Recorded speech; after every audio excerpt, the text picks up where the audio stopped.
Let's start this episode with a philosophical question. Are you human? Are you sure? We could begin to answer that question physically. Are you made up of cells that would typically be considered as belonging to the human body?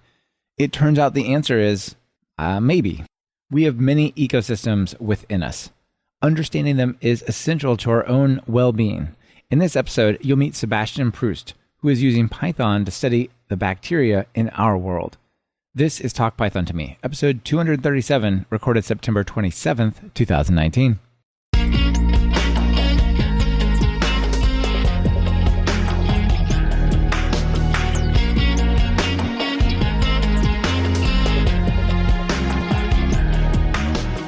Welcome to Talk Python to Me, a weekly podcast on Python, the language, the libraries, the ecosystem, and the personalities. This is your host, Michael Kennedy.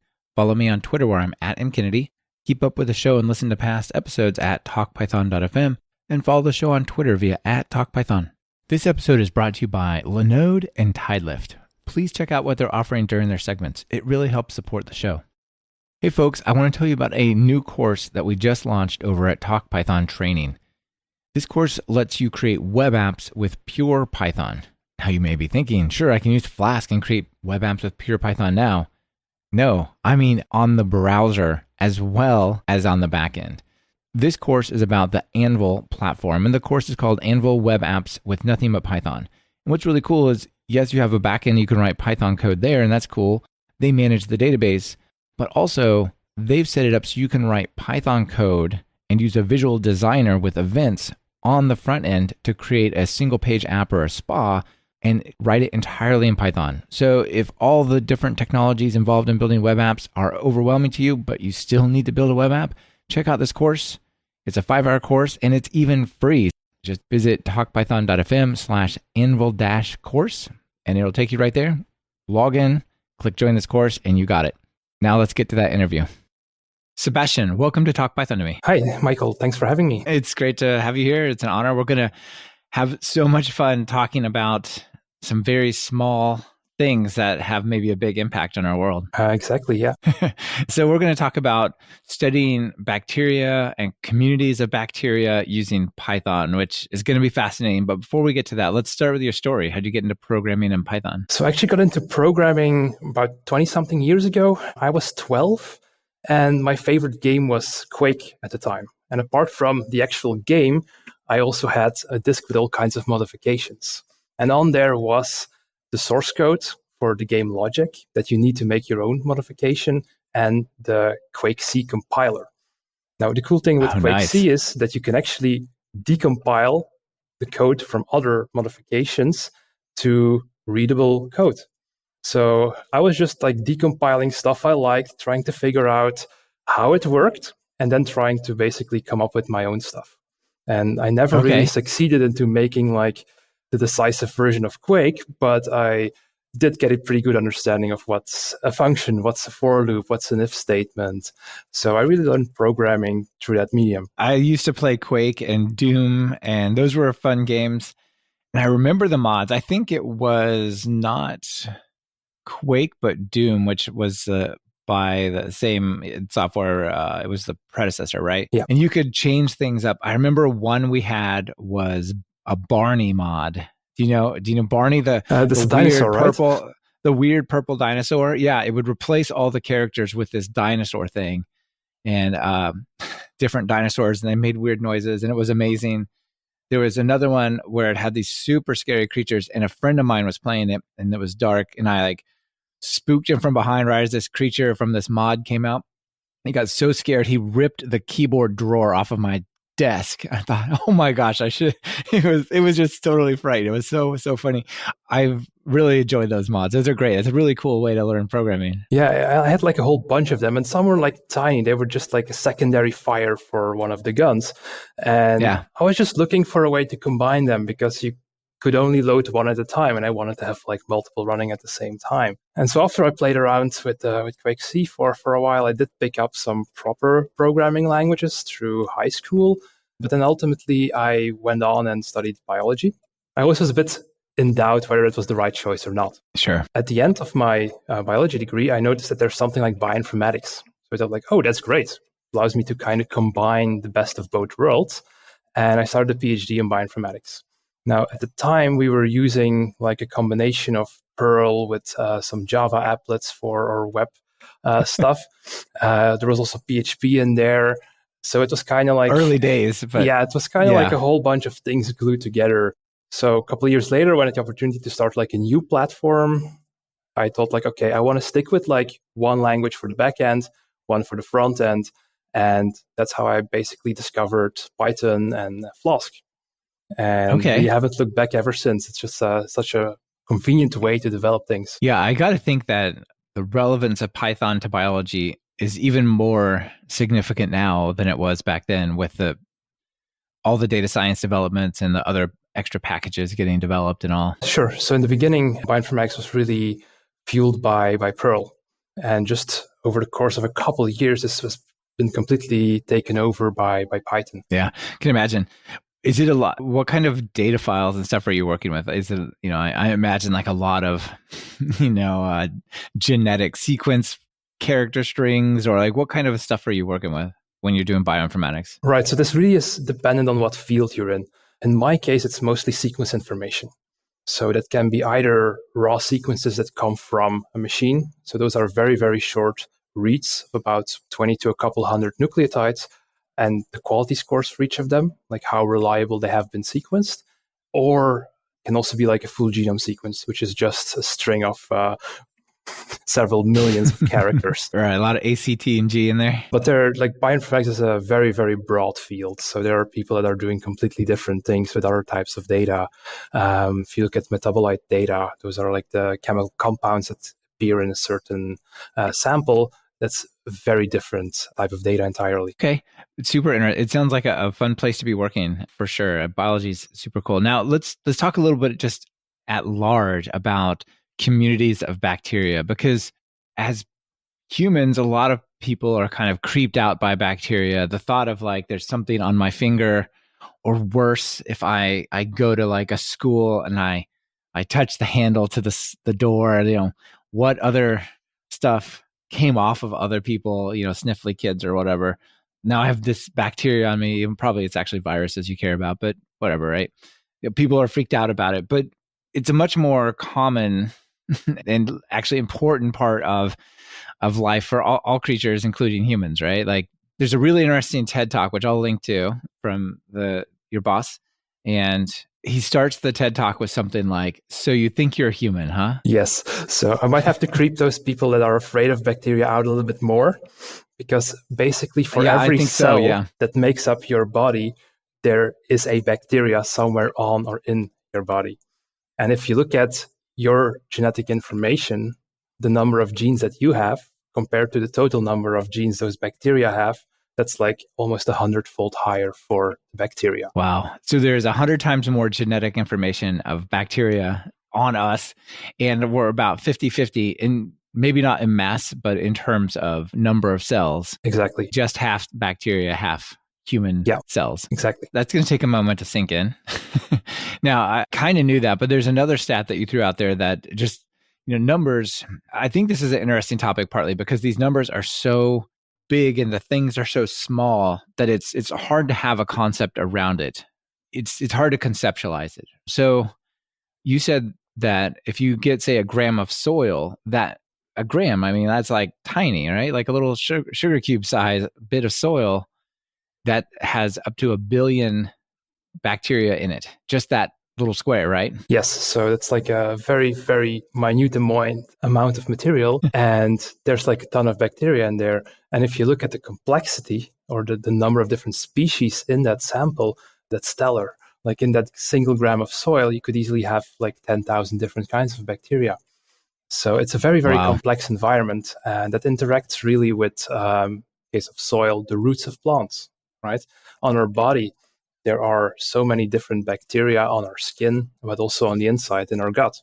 And they actually affect us. And it could be bad, but a lot of times it could be good, right? Like the bacteria in your gut has a lot to do with your health. You hear about people taking antibiotics and it like killing out some of that stuff in their stomach, and they're not as healthy necessarily because of that, right?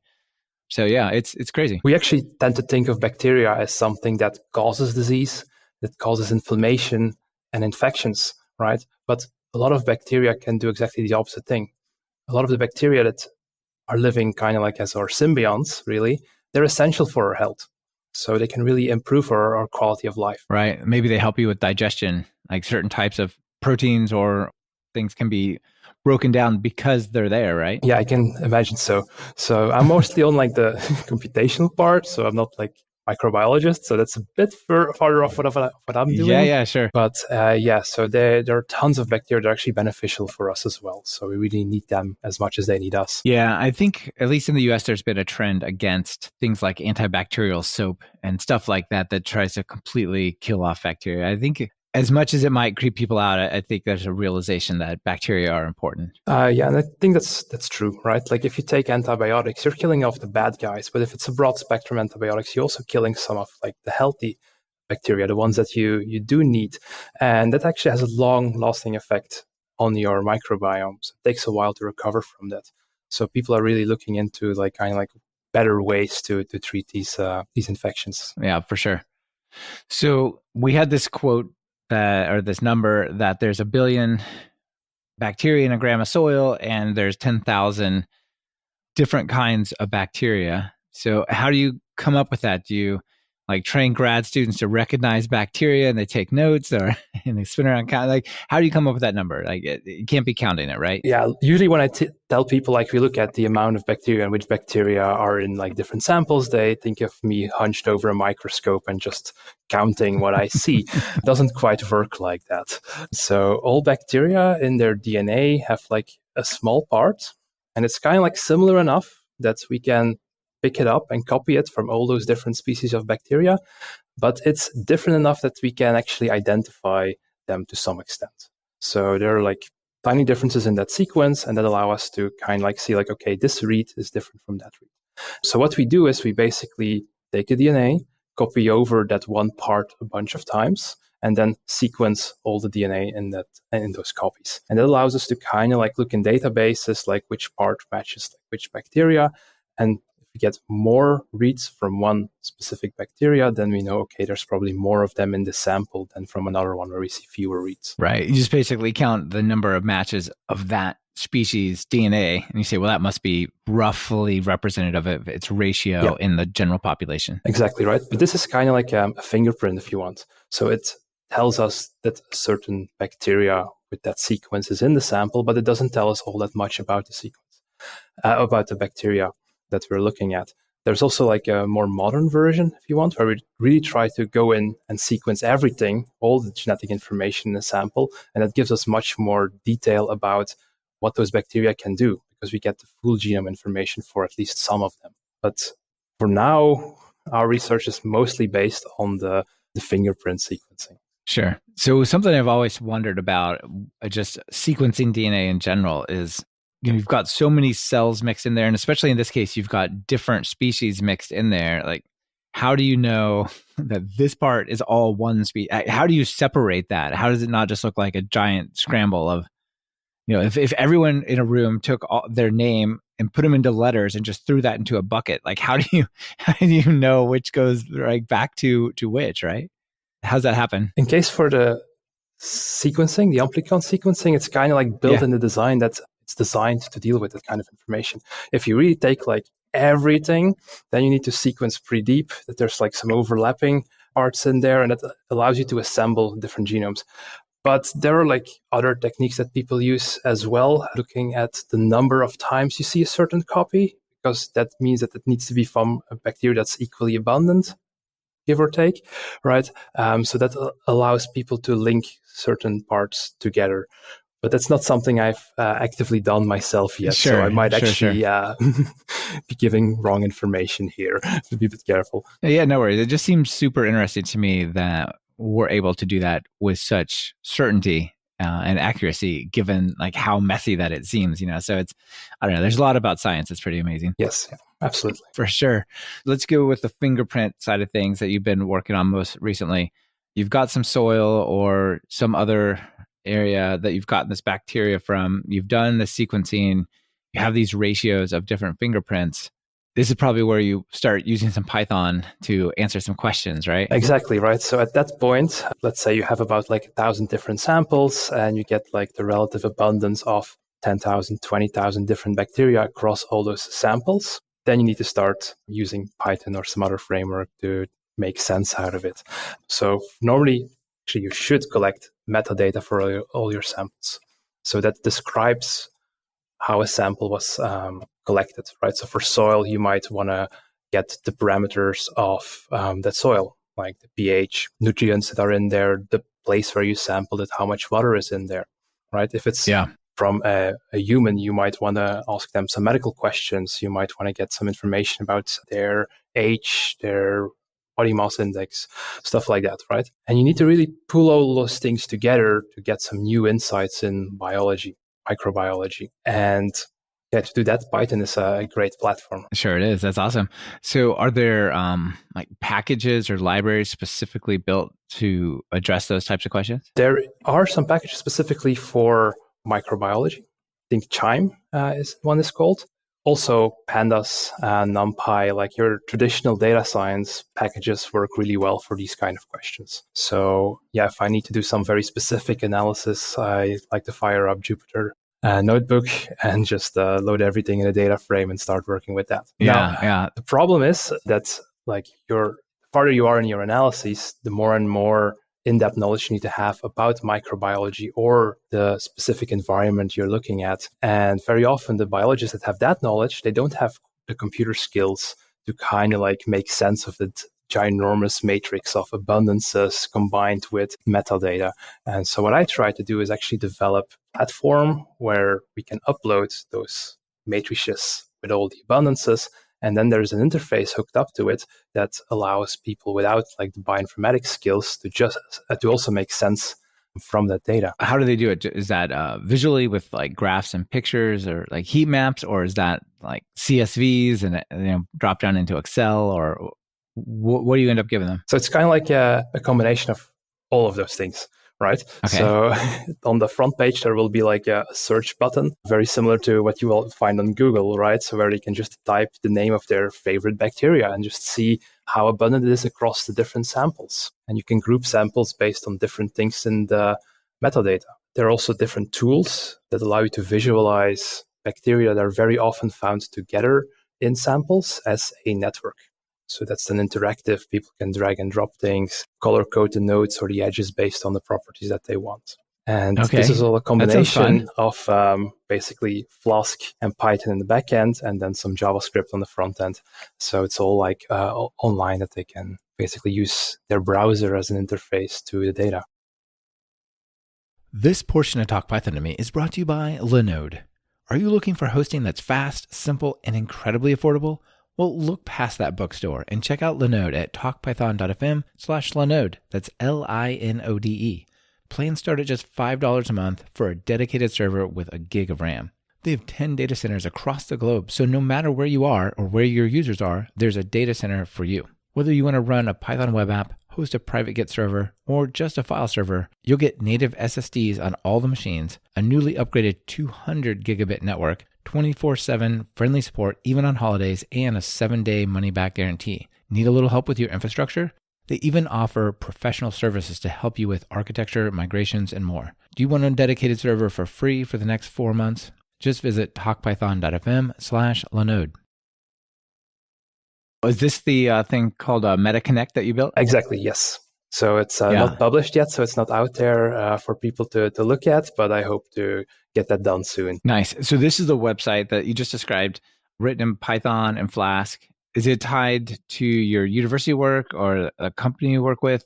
Or is this something that's open source and that's going to be coming out? What's its status? Initially, I created the website as a way to communicate results back to one of the companies for whom I'm analyzing data. So I quickly realized, like, okay, I can process all the data, but I'm not an expert in the field that they're active in.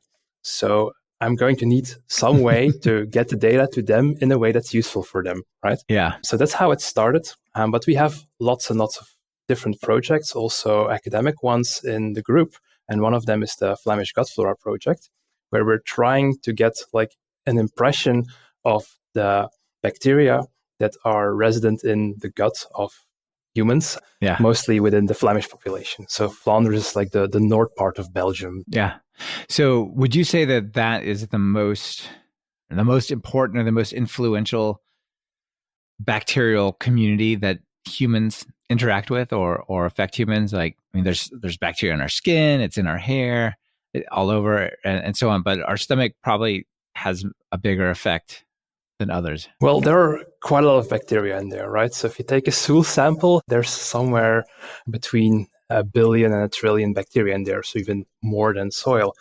And there are already some associations that we know of those bacteria with our well-being. So a colleague of mine recently published an article where she could demonstrate that there's a link between some of the bacteria in your gut and your mental well-being. So we could see that some bacteria are less frequent in people that are actually struggling with mental problems. And there are associations with all kinds of diseases. Think about like irritable bowel syndrome and stuff like that. Wow. So this Flemish Gut Flora project is just collecting all of this data. And then do you guys use a similar analysis project and similar tools to study it, or is it different? A lot of the methods between studying something like soil samples and human samples are similar, right? So basically you identify what's in there through sequencing. And then once you have the sequences, the pipeline are very, very similar what we use. So there's not really a big difference between the methods that we use. Just the microbiology and the conclusions and all that, totally different possibly, but not the way you get the frequency diagram or whatever it is. The biggest differences are in how the things are sampled and how the samples are processed, right? So once it's turned into sequences, then it kind of all becomes bytes, and then we start using some very similar workflows for different kinds of samples. Yeah. Yeah. What's that workflow look like? It sounds like, if you have 10,000 samples, that's a lot of work. It sounds like that needs some kind of automation. To some extent, yes, right? But of course, the work in the lab that precedes the analysis, that's something that has to happen to some extent manual. That's just a lot of hard work, right? Exactly, right? So there's like a whole logistics part before what I actually do. That's just a ton of work. And fortunately, we have some very talented lab technicians that take care of this process. Yeah, for sure. So another thing around this Gut Flora project that you were talking about is you have to do an online questionnaire, because it's one thing to just go collect the samples from thousands of people. And the people who eat meat more often have this outcome, or people who are vegan and don't have any dairy, they have that other outcome, right? So you actually had to set up a way to collect all that information as well, right? Yes. So we try to recruit volunteers to participate in this project through different, channels. And the first thing I need to do is to kind of like fill in like a registration form where they say like, okay, I understand what's going on. There's a privacy statement in there. Also, they need to give informed consent that they know what they're volunteering to and that they can opt out at any point of the study. Then there's an intake questionnaire where people give us some information about their health, their lifestyle, and their diet. Now, this is done with commercial software, but it doesn't quite get us all the way there, right? So it does about 90% of the things we wanted to do, but then there are a few very specific things where we wanted to do something else. For instance, we sent sampling kits to all the participants. So we want to know that the address that they entered in the questionnaire actually exists. So when they're filling in their address, it will quickly use a Python web service that I created to check this against the bpost, so the Belgian post office website, to make sure that address exists. And in case they might have made a typo, we will tell them like, oh, there's something wrong. Are you sure this is your address? Maybe like there's something off with it. Maybe you made a typo somewhere. Can you correct it? Also, as part of this process, people need to schedule a visit with their general practitioner. So to make it very easy for our participants, we made another web service that can kind of suggest the details for a general practitioner based on what they entered. So it's a little bit like this type ahead form. Once they start typing the last name of their doctor, it will immediately suggest like, okay, is it this doctor that you mean? Here's this address. And if they click it, it automatically completes the form. I wish more sites were like that. Well, right? It would be so nice to be so friendly and say, yeah, you've given us enough. Here's just click here. We got you. It's actually extremely important in this type of research because we're asking these people to basically give up some of their free time to help us out with our research. So we really are very grateful that people actually do this. Also, they need to take a stool sample, freeze it, and then bring it to like a drop-off point, which is usually a local pharmacy. But again, that's actually quite a lot of effort that you're asking of someone. So at least the parts that we can make easy for participants, we try to make as easy as possible for them. Yes. Yeah. This is an easy one, but definitely, I mean, there's so many places that could adopt that philosophy and just don't. One of the things that's interesting about this that I think is worth pointing out is you said this is a pre-packaged commercial questionnaire site company, and they take care of it, but they let you customize the page by putting in a little bit of JavaScript, right? Essentially, when they filled in their address and they click the next button, that's the point where we can fire a little bit of JavaScript. So mostly using jQuery to call the web service with the data they entered and then send a response back. Yes, this is valid, or no, this is not valid. And then have the website respond appropriately according on that. I think that's a really interesting way to bring in the capabilities that you have using Python and Flask to something that is not really extensible, but it has this little tiny hook where it lets you just do just enough to get into the space.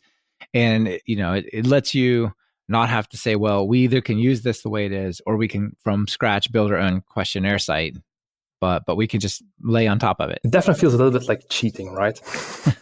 But yeah, especially because we're working with medical data, it's so important to get everything right in terms of security. You have to comply to GDPR and some other like regulations as well. So building our own platform would just be like a tremendous amount of work. So that's why we opted to go with this commercial platform. But indeed, we do need to use some tricks here and there to actually get it to do everything we want it to do. It makes sense because your goal is not to build a questionnaire site. Your goal is to get samples and information about bacteria colonies, right? If you could avoid building that site, like as much as you can, just avoid it, right? Absolutely, yes. Yeah, but the other one, the first one we talked about, the MetaConnect that the microbiologist can use to study and get the data back in the way they want it. That one, it sounds more core to your goals, right? So that one, you said you built that one from scratch with Flask, huh? It's actually something that has been going on for some time. So previously, it was used to study gene expression in different types of tissues of plants. But if you think of gene expression, so that's basically which genes are on or off and how much are they expressed in different tissues, it's also an abundance matrix. And so I kind of realized fairly early on when I started working on microbial data that it's very, very similar. And a lot of the techniques and tools are the same. So I just forked the repository and started like making the necessary changes to actually support microbiome data as well. Yeah, sure. Get in there, change the title, and just go from there.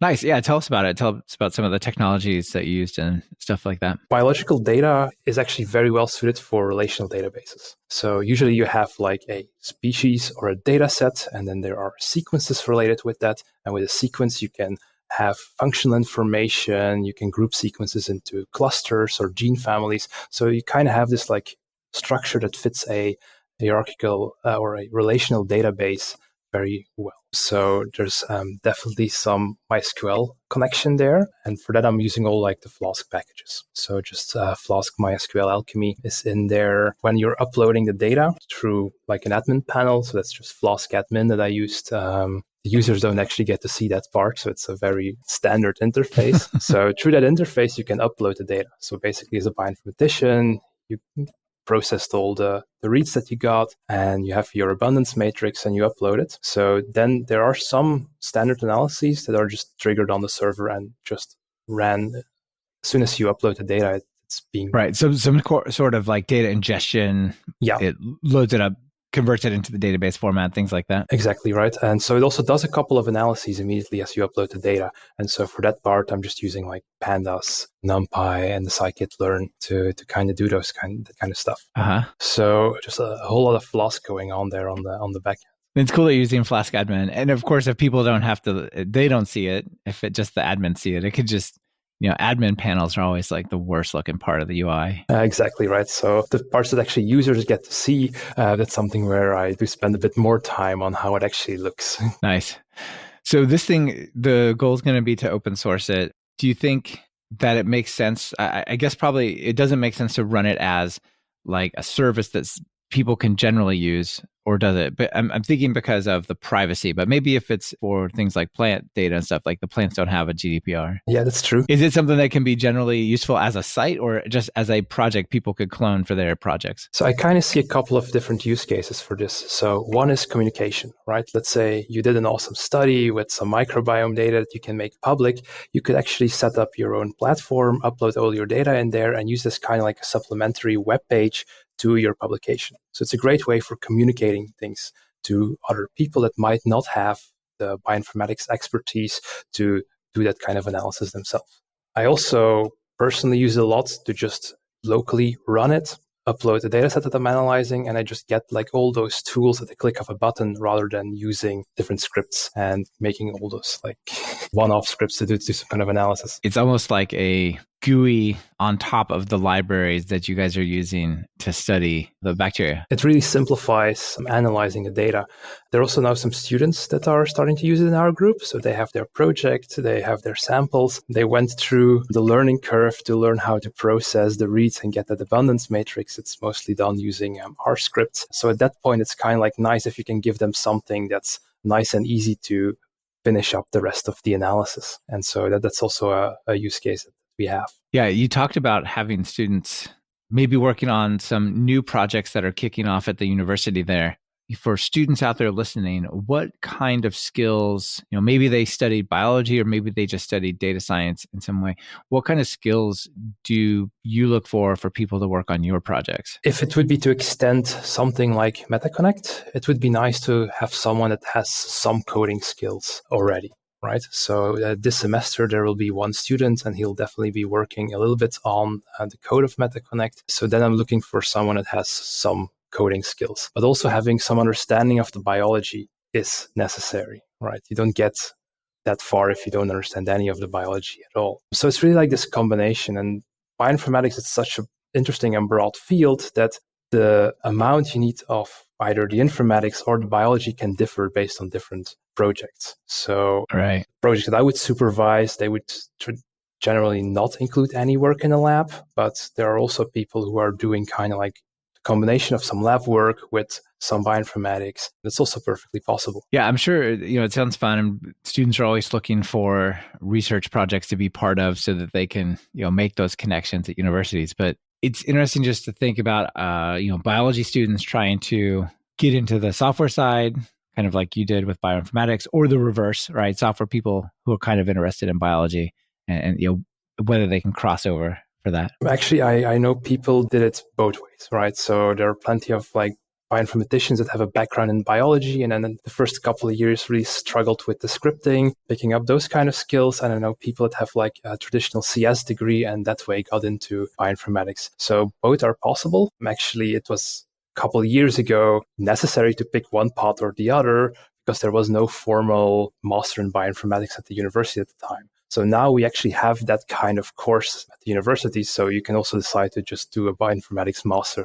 And then you kind of have the biology and the computer science in equal amounts, give or take. Yeah, that's great. One of the libraries that you said you're using on the MetaConnect is something called cytoscape.js. Well, that's actually a JavaScript library. Yeah. So that's basically a library that allows you to visualize networks in the browser. And so I briefly mentioned it before. You can represent these communities of bacteria as networks. So think of it as a social network of bacteria, right? So bacteria that tend to appear across different samples, they're co-abundant and could be that they're somehow related to each other.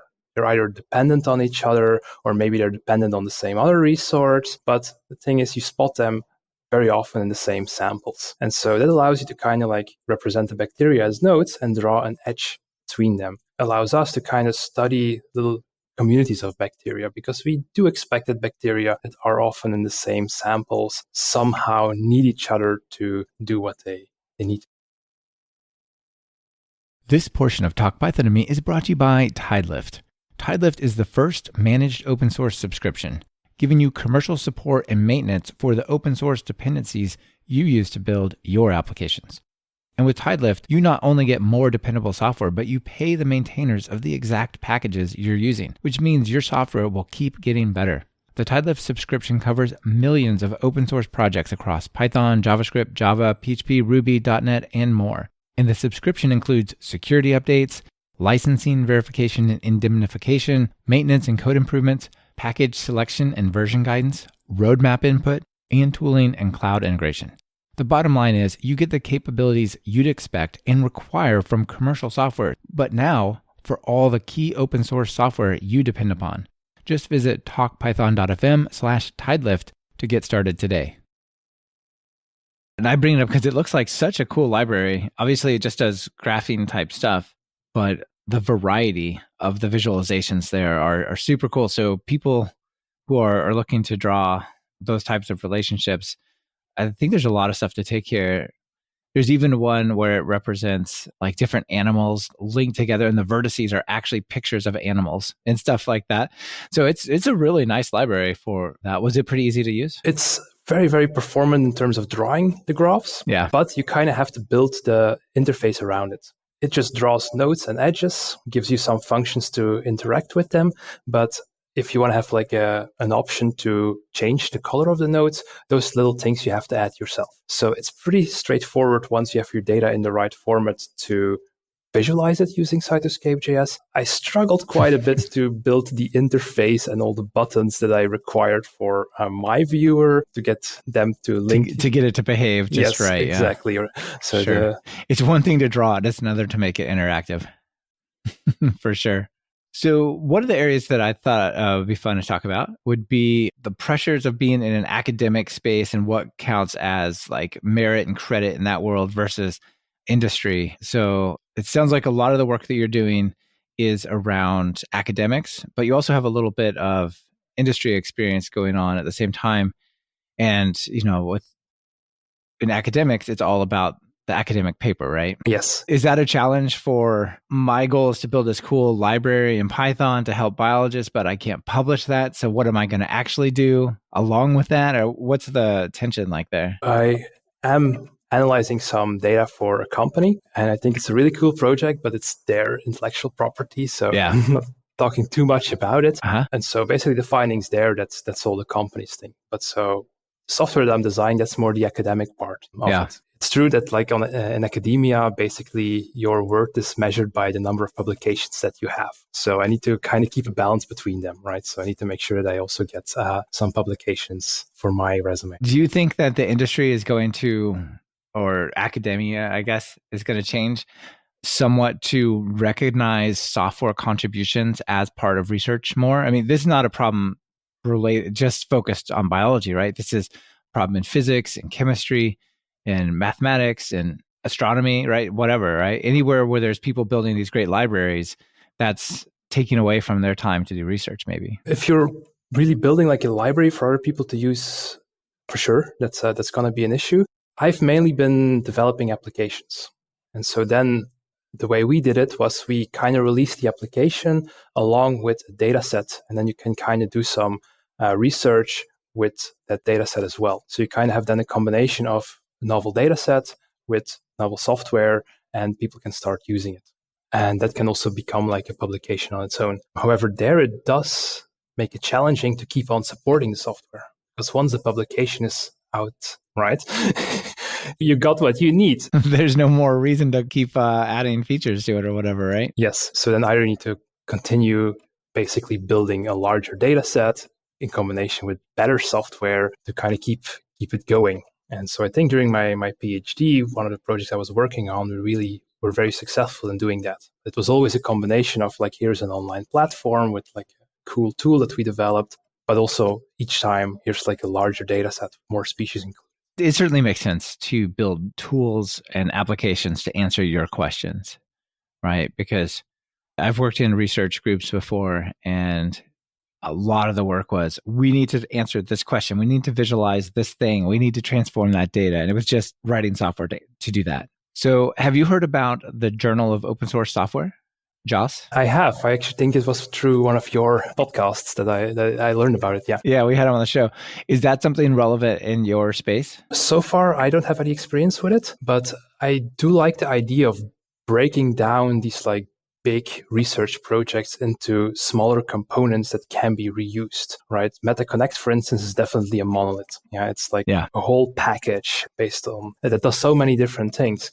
It would be cool if I could basically take some components out of there and maybe get like a smaller publication out of it through JOSS or some other journal. And it's something I've been trying to do recently, but so far I haven't really been able to test it or to put it in practice. Yeah, I was just thinking, okay, it seems like some of your stuff that you're building, it repackaged correctly, it might fit in there, right? Yes. So for instance, we have a lot of metadata for the Flemish Gut Flora project, right? So we have thousands of people and we have all this medical information, this information about their diet and their lifestyle. And I have a viewer for that. Now, that's something you can basically use across different disciplines, right? Every study where you have a ton of metadata would benefit from such a viewer. That's, for instance, one of the parts that I would like to kind of like separate into its own repository that could become its own project. Cool. Well, maybe, I guess school has just started, so it's probably not the easiest time to find free time, but maybe next summer or something, or over winter break. Yeah, I'll have a look at it once I have some free time on my hands to work on it.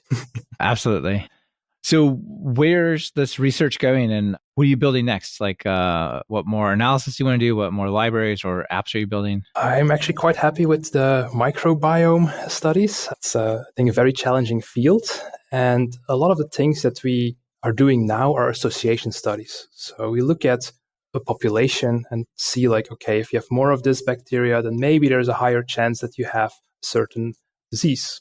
But that's just an association, right? It doesn't mean that having that bacteria will actually cause a disease. Correlation is not causation. Correlation or causation. Yep, exactly. Exactly. And so right now, we're moving also towards more like longitudinal studies, intervention studies to kind of like really establish those causal links so that we can say like, yeah, it's really the bacteria that causes something, or no, it's actually disease that causes the person to eat something differently or behave differently. And that is actually changing the microbes in the gut, for instance. Is it a signal or is it a cause? So that's now happening. And then, of course, if you get like time resolved data, that's going to be like a next challenge, I think, to integrate in all of this. So it sounds like more data might be on hand, and you already have a lot of data.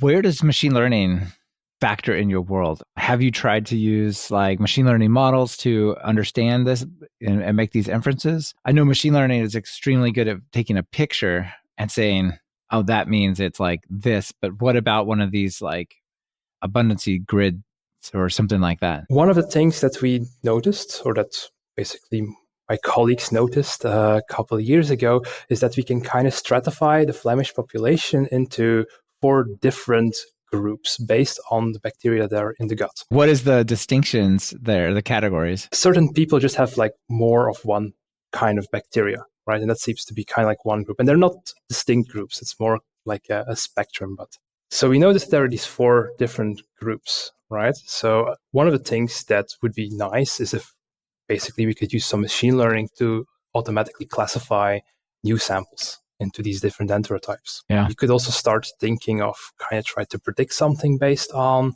the gut microbes, but I think that's still some ways off. It would be great if you could just look at the sample and say like, okay, this person is at risk for a certain disease. Maybe that will work, maybe not. So that's still very vague right now, whether we'll be able to do that or not. But people are probably looking at it. Yeah, it sounds exciting. It doesn't sound out of reach at all. It really depends on like the data that we can generate, and yeah, we'll need to explore that. Well, I guess it depends on how reliable the science is that says if it's like this, that means that, right? Because you've got to train the models to say, I don't know, maybe the models could make discoveries that people don't see. I don't know. I haven't done enough machine learning, but there's probably some really interesting things you could do with machine learning and that data. For sure, yes. So, but whether or not we'll be able to make any kind of predictions towards health, that's something I'm very careful about. Categorization one sounds likely. That's something that will probably be possible based on what I've seen so far. And as we're generating more and more data, it would be very nice to just do that initial classification into the enterotype in this automatic way. For sure. So, well, it sounds like you're making some cool use of Python to study these microbiomes. And they're just so fascinating because they're really out of reach for us in any way that we can conceive about it other than, a very small view with a microscope. It's super interesting. I think so too. Hopefully that inspires the biologists out there to do more Python and things like that. Super cool. So thanks for sharing that with us. I think probably we'll leave it there for that conversation. But before you go, I do have the 2 questions for you. So if you're working on this project, you're going to write some Python code, what editor do you use? So if I'm working on Meta Connect or any kind of like large project, that would be PyCharm. If it's more like a very specific analysis, I'll fire up Jupyter Notebooks. Where do you make that trade-off? Where do you say, okay, now it's too much for the Jupyter Notebook, I'm switching to PyCharm? Like when do you transition from one to the other? So I have like a couple projects and they really are from the beginning decided to be like an application I'm developing. And for that, it's automatically something I will do in PyCharm. If it's more like processing data, preparing it to do something else with it, or something I just have to do once, maybe twice, then I'll go for the notebook. Also for reporting back something, I think the notebooks are really powerful because you can just, generate all the graphs, export it to PDF and say, here's the thing that you asked. Yeah, that's perfect. Super. And then notable PyPI package that makes your life better? One that I discovered recently that really saved my day is something called Ultra JSON. I think it's pip install UJSON to get it. And it's basically a very performant version of the JSON library in the standard library. So I was developing an endpoint that had to deserialize some JSON objects that were stored in the database, combine them and serialize them again to something I could then send to a viewer. And that just made everything a couple hundred milliseconds faster, which made the website suddenly so much more responsive. Oh, that's super cool. Yeah. Ultra JSON is a JSON encoder and decoder written in pure Python. Pure C with bindings for Python. Yeah, that's great. So you probably have a lot of data on those endpoints, right? Like the 10,000 measurements or whatever. Yeah, exactly. So if I need to kind of deserialize one of those complex objects, do something with it, combine it with another one and serialize it again, very quickly takes seconds, which for a web interface is very slow. So everything that can just take couple hundred milliseconds off that time is really great. And is it the same API as regular JSON module? For the most of it, yeah. Pretty much everywhere in my code, I was able to just write import UJSON as JSON and it worked. That's sweet. All right. Well, that's a great suggestion then because it sounds so easy to adopt and will be helpful for a lot of folks. Cool. All right. Well, final call to action. People are out there interested in biology or biologists are out there interested in Python. They want to get started. What do you say to them? Right. So definitely try some coding in Python. Even if you're mostly into biology, just knowing a little bit of the basics can make your life a lot easier. Just being able to automate something for a couple times can prove very useful, right? Yeah, absolutely. Escape Excel, right? Yes. Or MATLAB, one of the two. Yeah. We're collecting more and more data. So I encounter it so often that people were using Excel and at one point they just hit that wall. And then, Python, Pandas, scikit-learn can help you break through that. So have a look at it if you need it. Cool. All right. Well, Sebastian, thanks for being on the show. It's great to chat with you. Yeah, it was great to chat with you as well, Michael. Thanks. This has been another episode of Talk Python to Me. Our guest on this episode was Sebastian Proost, and it's been brought to you by Linode and Tidelift. Linode is your go-to hosting for whatever you're building with Python. Get 4 months free at talkpython.fm/Linode. That's Linode. If you run an open source project, Tidelift wants to help you get paid for keeping it going strong. Just visit talkpython.fm/Tidelift, search for your package, and get started today. Want to level up your Python? If you're just getting started, try my Python Jumpstart by Building 10 Apps course. Or if you're looking for something more advanced, check out our new async course that digs into all the different types of async programming you can do in Python. And of course, if you're interested in more than one of these, be sure to check out our Everything Bundle. It's like a subscription that never expires. Be sure to subscribe to the show. Open your favorite podcatcher and search for Python. We should be right at the top. You can also find the iTunes feed at /iTunes, the Google Play feed at /Play, and the direct RSS feed at /RSS on talkpython.fm. This is your host, Michael Kennedy. Thanks so much for listening. I really appreciate it. Now get out there and write some Python code.